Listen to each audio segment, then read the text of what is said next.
Una masa de gente, aunque su número sea grande, es, por lejos, más débil que un individuo auténtico. La multitud se ha creído que eran ovejas, no seres humanos, el individuo declara su dignidad y su orgullo, y no quiere ser solo una parte mecánica de la humanidad, desea contribuir con el mundo con algo de belleza, algo de alegría, algo de éxtasis. No es un mendigo. Y el único modo de no ser un mendigo es compartir tu amor, tu compasión desbordante, tu inteligencia, tu sabiduría, tu iluminación, pero, como sucede siempre, la multitud trata con modos astutos de ser fuerte contra estos individuos. El hombre pequeño siempre es astuto. La astucia es su defensa, y la mayor astucia que la multitud ha propagado es la creación del Estado. Entonces, el Estado protege a la chusma, al retardado, al muerto, al débil, al fútil. Cualquiera que tenga alguna comprensión de los asuntos humanos, estará en contra del Estado, porque el Estado es el símbolo de la esclavitud del hombre. Aunque el Estado vaya diciendo, soy el servidor del pueblo, la realidad es exactamente lo opuesto.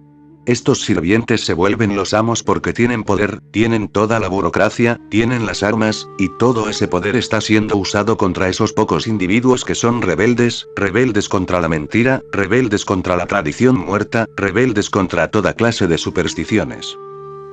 El día que entré en América, la primera pregunta que me hicieron fue, ¿eres anarquista? Si eres un anarquista no puedes entrar, es América. Dije. Soy algo más. El empleado de inmigración me miró perplejo, porque según las instrucciones del gobierno, no hay modo de proscribir a una persona que es algo más que un anarquista. Dije. El anarquismo está pasado de moda. Pero desde ese primer día empezó mi conflicto con el gobierno americano.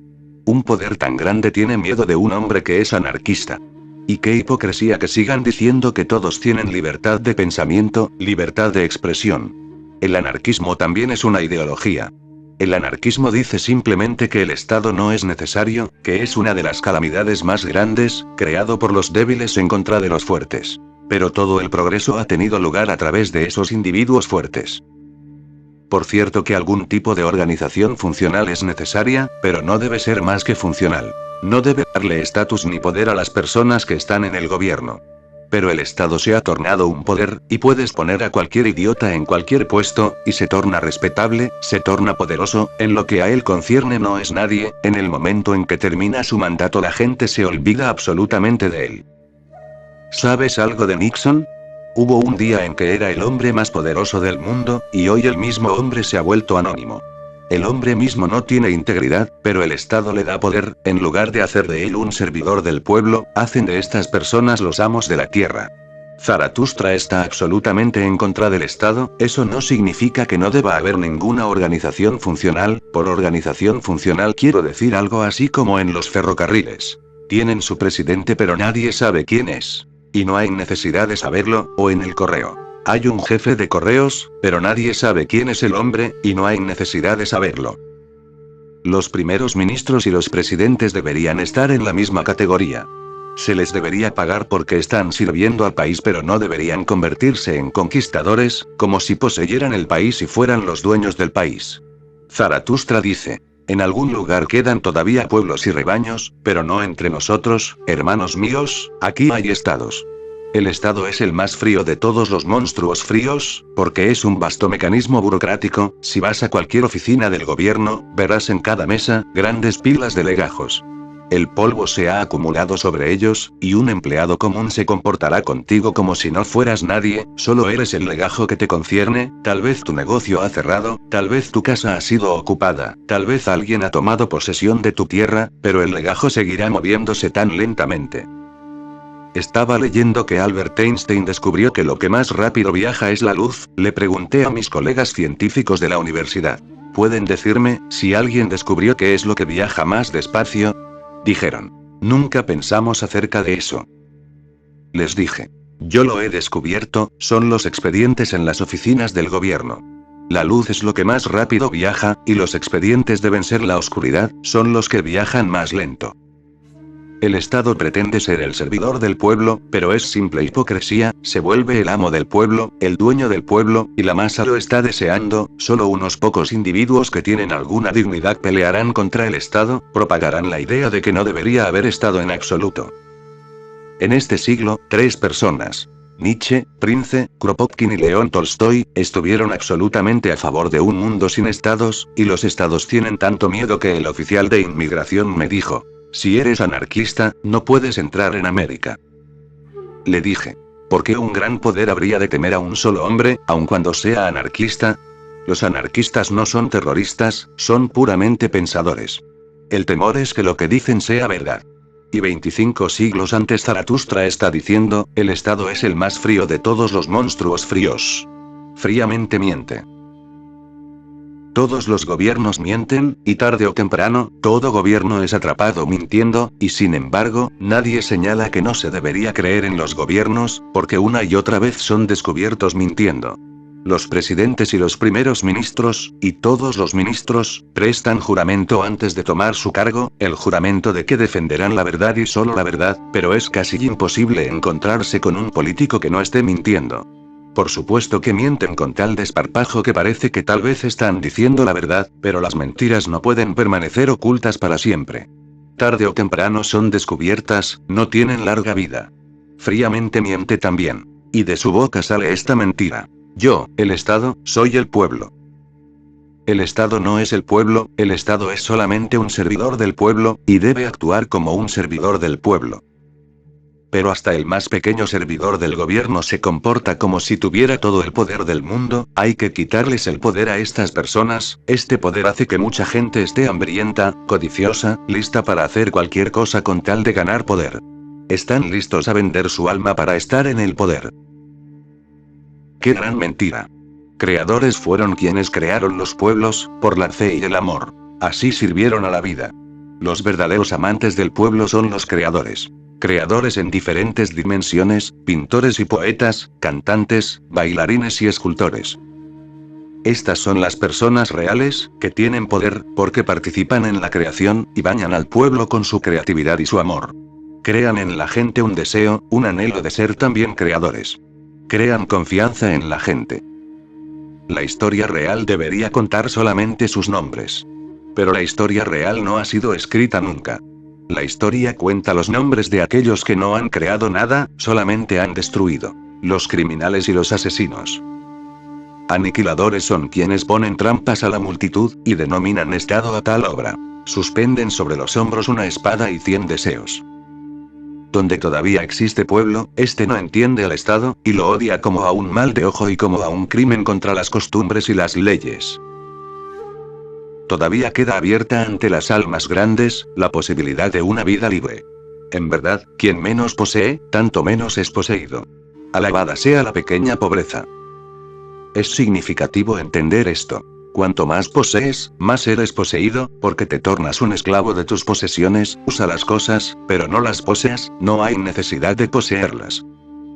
Tenía en Jabalpur un jardín muy hermoso, yo mismo había trabajado en ese jardín, mi vecino era rector de un colegio, y estaba muy celoso de mis rosas. Le dije: tus celos son pura estupidez porque puedes disfrutar de mis rosas tanto como yo, no son mis posesiones, puedo disfrutar la luna, puedes disfrutar la luna.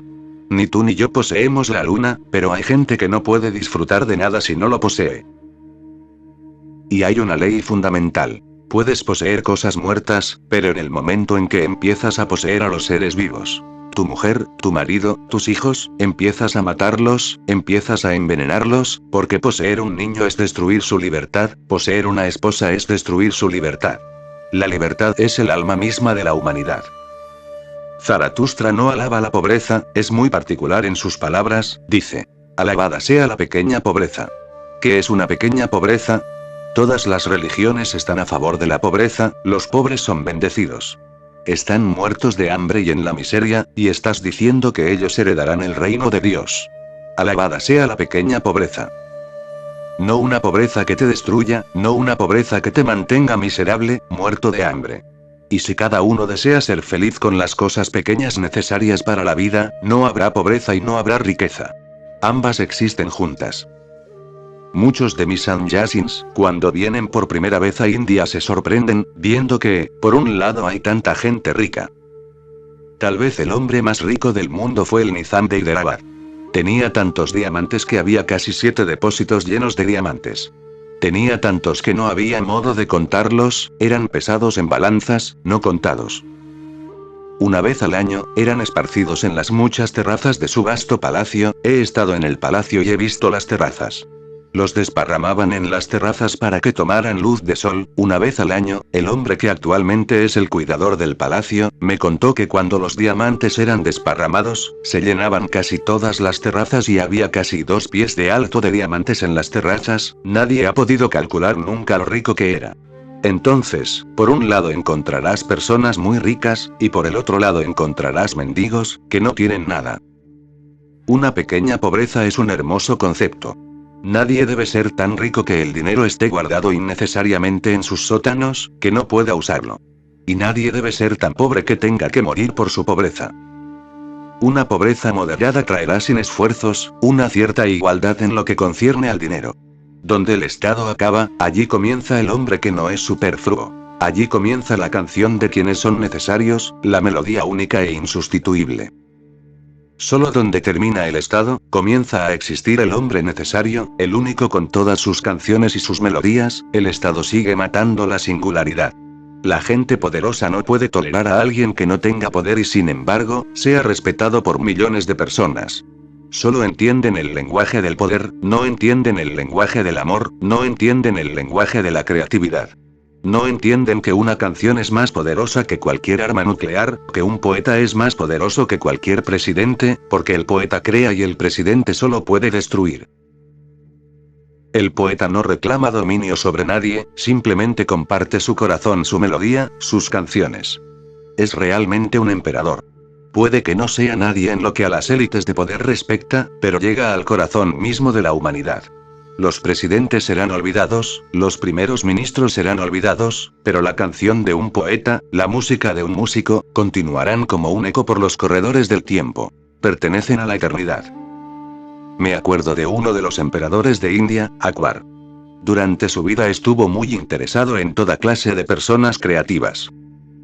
Tenía en su corte los más grandes poetas de todo el país, la gente más sabia del país, los grandes cantantes, grandes músicos, grandes bailarines. Su corte debe haber sido una de las más ricas que un emperador haya tenido nunca. Su músico de la corte era Tansen, y se pensaba que Tansen no había sido nunca superado. Su música era mágica, tenía un poder hipnótico, y Akbar no podía estar nunca saciado ni siquiera escuchándolo todos los días. Un día, cuando se estaba yendo del palacio, tarde por la noche, Akbar le dijo a Tansen: Tansen, nunca te lo dije, pero muchas veces se me ocurrió la idea, no puedo concebir que nadie sea mejor músico que tú, es inconcebible. Pero, discúlpame, se me ha ocurrido la idea de que si tu maestro está vivo, me gustaría ver a aquel que te enseñó tu música, con quien recorriste esta disciplina. Quién sabe, tu maestro debe ser un gran músico, pero no puedo concebir de qué manera puede ser más grande que tú. Tansen dijo: mi maestro está vivo y no serías capaz de concebirlo, pero yo soy solo polvo bajo sus pies. No puedo ni pensar en compararme con él. La distancia es enorme. Akbar se puso muy excitado y dijo: llámalo a la corte, le daremos la bienvenida, lo premiaremos, habrá una celebración. Tansen dijo: eso es algo difícil porque él es un sannyasin y vive muy cerca del palacio, al lado del río Yamuna, en una pequeña choza. Su nombre es Haridas, nunca canta, nunca toca si esto no sucede espontáneamente, no por pedido. Por lo tanto es muy difícil. Si estás verdaderamente interesado, entonces tendremos que sentarnos al lado de su choza a la mañana temprano, a las 3 en punto, porque él se levanta a esa hora, se da un baño en el río y después, él tiene una estatua pequeña de la diosa de la sabiduría y toca delante de la estatua. En ese momento no hay ninguna otra audiencia. Y tendrás que estar escondido detrás de la choza, entre los árboles, porque si se da cuenta que alguien lo está escuchando, puede que no cante, puede que no toque sus instrumentos. Es un hombre loco. Pero ¿quién ha sabido alguna vez de un gran creador que no sea loco? Tienen una cierta locura, no son personas cuerdas a los ojos del mundo. Akbar estaba tan excitado que dijo: iremos esta noche. No te vayas a tu casa. Duerme aquí y a las 3 en punto estaremos al lado de la choza. Un emperador, un gran emperador, gobernaba toda la India, fue a escuchar música como un ladrón. Y, cuando la escuchó, Tansen no lo podía creer, las lágrimas corrían por los ojos de Akbar, de éxtasis y alegría. Cuando volvieron, Akbar le dijo a Tansen, si tu música es mágica, la música de Áridas es un milagro. Pero, ¿por qué hay tanta diferencia? Pensaba hasta ahora que era inconcebible que alguien pudiera ser un músico más grande que tú. Ahora creo que te has quedado atrás. Ese pobre San Yasin, tu maestro, tiene algo muy elusivo, pero eso mismo detuvo mi pensamiento. Me olvidé completamente del momento. Me olvidé que soy un gran emperador. Esos pocos momentos, han sido los momentos más grandes de mi vida. ¿Por qué razón tú no puedes llegar a esas alturas?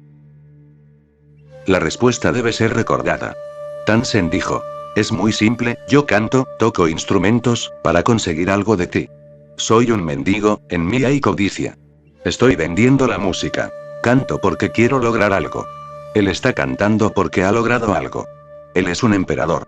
Su canción viene de la plenitud de su corazón, no de la hambrienta codicia. Su música nace de su abundante amor. Por ninguna otra razón, por pura alegría, del mismo modo en que viene la fragancia de las flores, no se vende, esa es la diferencia. Soy un gran técnico. He aprendido toda su técnica. Pero mi corazón está vacío, no he conocido ese éxtasis, no he experimentado ese ser, no he sido tocado por lo divino. Él está completamente loco.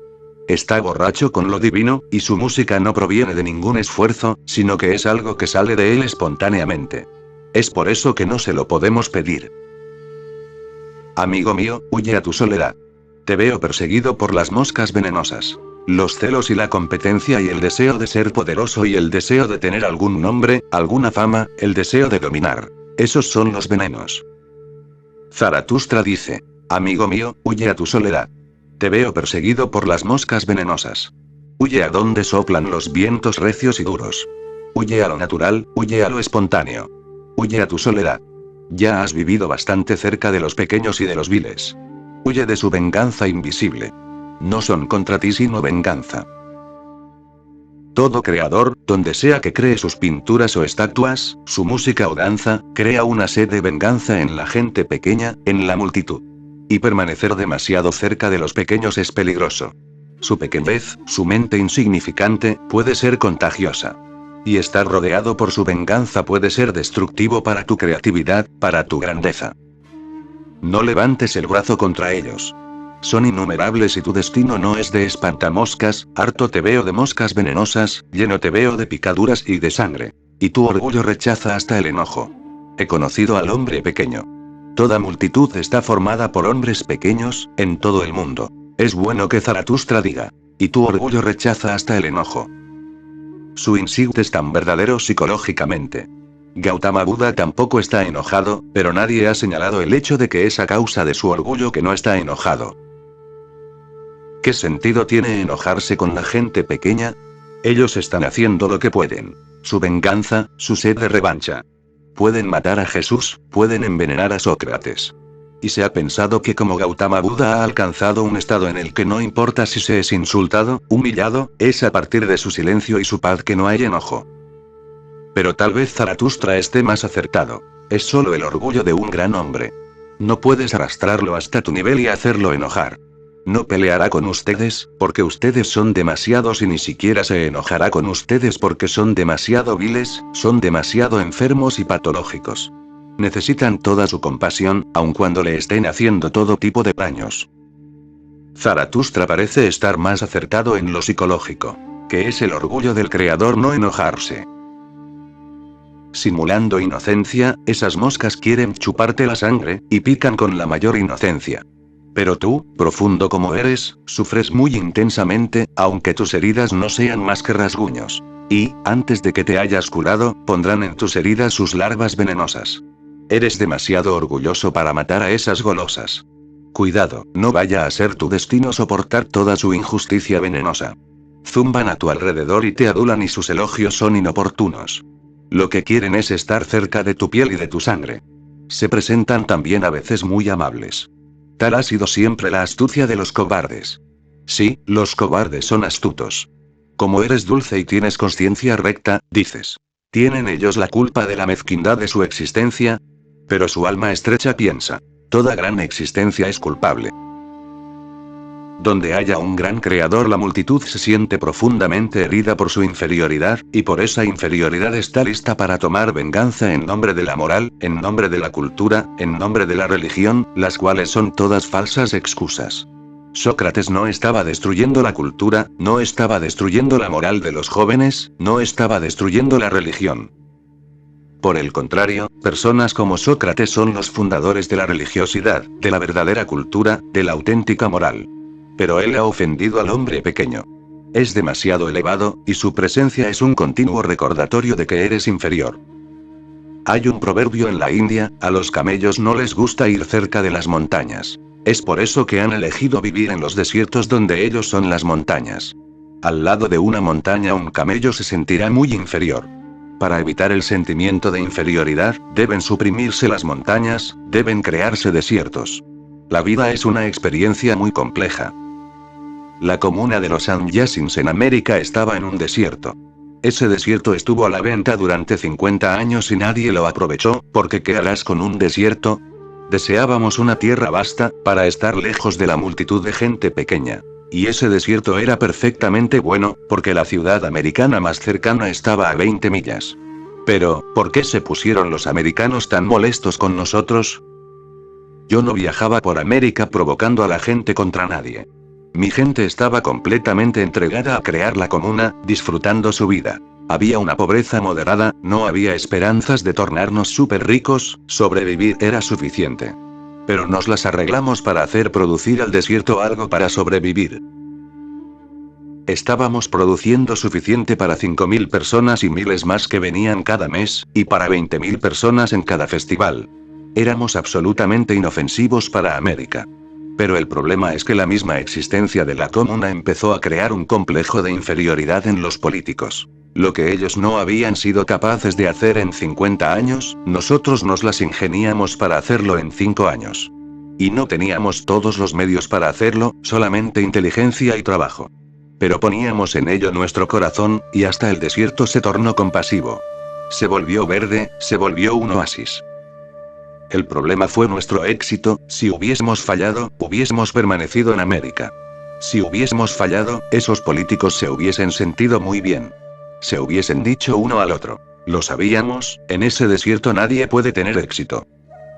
Pero nuestro éxito se tornó nuestro fracaso. Porque triunfamos, y nuestro éxito iba cada vez más alto y los políticos tuvieron mucho miedo. ¿Miedo de qué? Miedo de su propio complejo de inferioridad. Destruyeron la comuna y recrearon el desierto. Lo que habíamos convertido en un oasis es ahora nuevamente un desierto, y ellos están contentos. Extraña lógica, pero no tan extraña si profundizas en ella. Y he estado observando todo el proceso. Los políticos, que se habían vuelto grandes, solo porque estaban contra la comuna y Oregón los sostenía. Si me hubiesen preguntado, les habría aconsejado: nuestra existencia aquí es absolutamente necesaria para que ustedes estén en el poder. El día en que nos vayamos, ustedes se irán también. Han destruido, no a la comuna, sino a sí mismos. Y pueden ver la venganza. Hace pocos días un Sannyasin fue a ver la situación allí, y me informó: no puedo creer lo que ven mis ojos. Han destruido la comuna. Todos se han ido, fueron obligados a irse. Pero nuestro símbolo de pájaros fue dejado allí porque estaba fijado en un mármol. Él no podía creer la venganza del pueblo. Habían baleado a esos pájaros. Ahora hay balas en esos pájaros. No pudieron tolerar ni siquiera ese símbolo. No eran pájaros vivos, era innecesario malgastar sus balas. Pero puedes entender la venganza. Aun cuando eres suave con ellos se sienten despreciados por ti y pagan tus bondades con daños encubiertos. Tu orgullo silencioso ofende su gusto. Se alegran cuando eres demasiado modesto para ser vanidoso. ¿No has notado cómo se callaron cuando te acercaste a ellos y cómo huyeron de ellos sus fuerzas como el humo de una hoguera que se apaga? Sí, amigo mío, eres la mala conciencia de tu prójimo, porque tu prójimo no es digno de ti. El hombre pequeño es el 99,9%, el gran hombre es solo uno de vez en cuando. Pero todo el progreso y toda la evolución y todo lo que es hermoso en la vida y en el mundo es creado por esos pocos hombres grandes que pueden ser contados con los dedos. El hombre pequeño no ha contribuido con nada. Es solo una carga. Me gustaría que mi gente no sea pequeña, no sea una carga, sino que sean creadores, colaboradores, que hagan la vida un poco más hermosa, un poco más jugosa, un poco más amorosa, un poco más musical. Zaratustra tiene razón cuando dice, solo puedo creer en un Dios que pueda bailar. Me gustaría agregar, si puedes bailar, tú mismo te vuelves un Dios.